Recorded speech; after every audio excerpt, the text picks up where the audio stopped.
नमस्कार दोस्तों, मैं मनीष पांडे आप सभी का मेरे चैनल पांडे 2.0 में स्वागत है। आज मैं आप लोगों को बताऊंगा कि छठी मैया कौन है और यह किसकी स्वरूप है। छठ पूजा में छठी मैया की पूजा होती है, किंतु सुबह और शाम को सूर्य भगवान को अर्घ्य क्यों दिया जाता है, इसके बारे में मैं आपको बताऊंगा। छठी मैया को ईख क्यों चढ़ाया जाता है और ईख से ही कोसी क्यों भरा जाता है।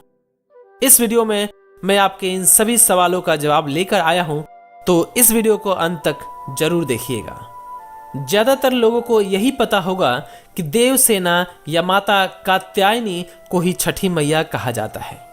मैं आपको बताऊंगा कि छठी मैया आखिर में कौन है और क्या सच में छठी मैया सूर्य भगवान की बहन या बेटी है, और क्या सच में माता कात्यायनी जो कि माता पार्वती की ही एक रूप है, क्या वही छठी मैया है।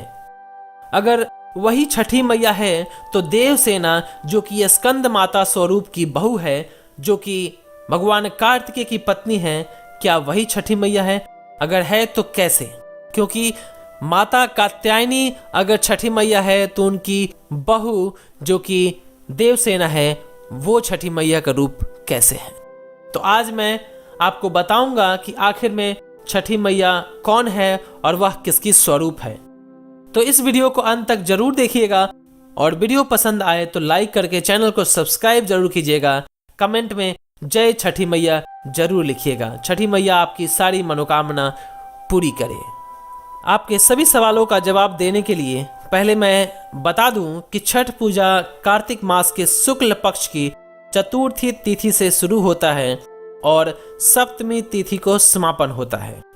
छठ का 2 दिन छठी मैया की पूजा की तैयारी का होता है और अपने आप को, अपने शरीर को, अपने मन को स्वच्छ करने के लिए होता है।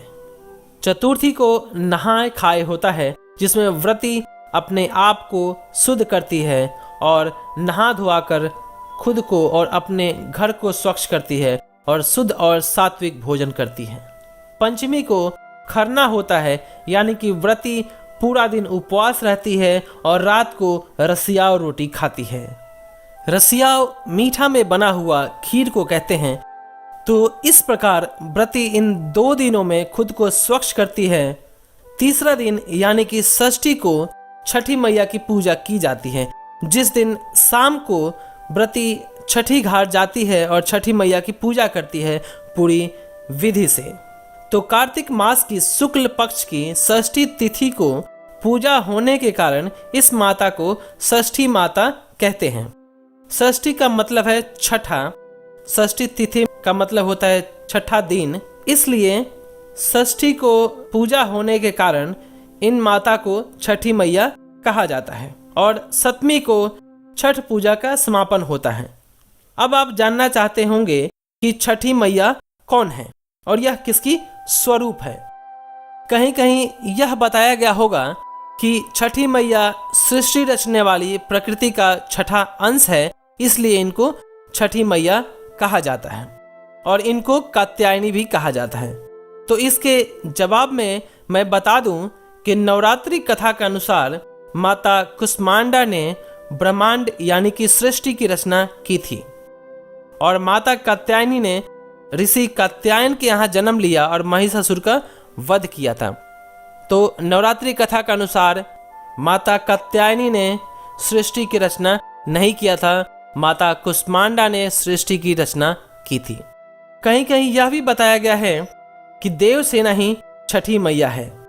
तो यह भी कहना सर्वथा उचित नहीं है, क्योंकि अगर माता कात्यायनी, जो कि कुछ लोग कहते हैं कि माता कात्यायनी छठी मैया का स्वरूप है, तो अगर कात्यायनी जो कि माता पार्वती का स्वरूप है और देवसेना जो कि माता पार्वती की बहू है, क्योंकि देवसेना का विवाह भगवान कार्तिकेय से हुआ था और भगवान कार्तिकेय माता पार्वती के पुत्र है, माता स्कंद माता के पुत्र है, तो दोनों छठी मैया का स्वरूप कैसे हो सकती है?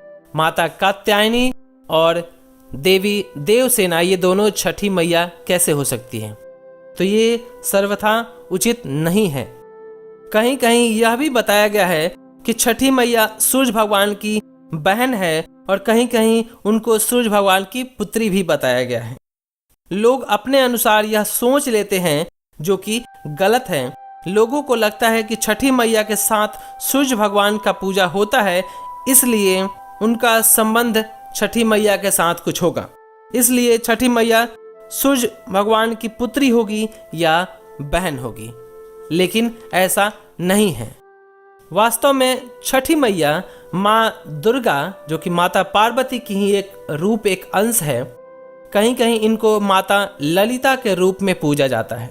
इनको त्रिपुरा सुंदरी भी कहा जाता है, जो ललिता त्रिपुरा सुंदरी के भी नाम से जानी जाती है। इनके हाथ में सदैव ईंख रहता है और ईंख इनको बहुत प्रिय है, और छठी मैया को भी ईंख प्रिय है, इसलिए उनको कम से कम 5, 7, 9 या 11 ईंख से उनको पूजा किया जाता है।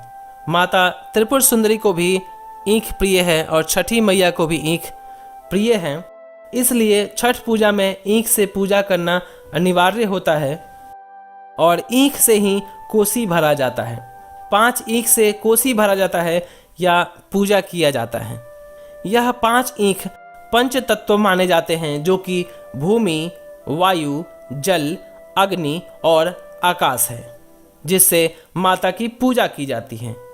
और ये सभी पंच तत्व माता के हाथों में विराजमान होते हैं। पुराणों में बताया गया है कि माता ललिता ने ही भंडासुर का वध किया था और छठी मैया इन्हीं का एक अंश है, इन्हीं का एक रूप है। तो अब आप जान गए होंगे कि छठी मैया माता दुर्गा यानी कि माता पार्वती के ही अंश है। अब आप जानना चाहते होंगे कि छठ महापर्व में छठी मैया की पूजा होती है, लेकिन सूर्य भगवान को अर्घ्य क्यों देते हैं सुबह और शाम को?